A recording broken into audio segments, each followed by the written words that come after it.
अस्सलाम वालेकुम दोस्तों, आज मैं मिला अली गुल मलाह से जो इश्क मुश्किल में भले के डायलॉग से मशहूर है। ये बंदा जितना इश्क मुश्किल में सादा है वैसे भी रियल लाइफ में बहुत सादा बंदा है, बहुत नाइस बंदा है ये। और दूसरे सिंधी आर्टिस्टों से भी मिला, उनसे उनकी तस्वीरें मैंने क्लिक्स यहाँ पे डाली हुई है।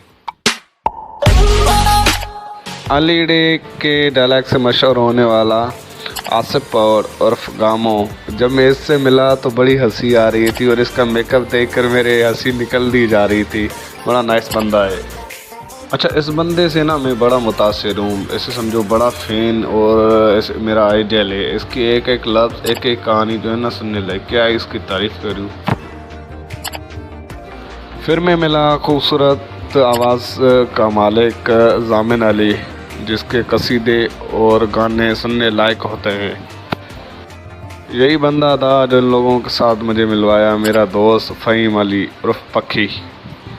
तो दोस्तों, मेरा आज का व्लॉग यहीं पे ख़त्म होगा। दुआ में याद रखें, अपना बहुत सारा ख्याल रखें और इस वीडियो को लाइक सब्सक्राइब ज़रूर करें। अल्लाह हाफ़िज़।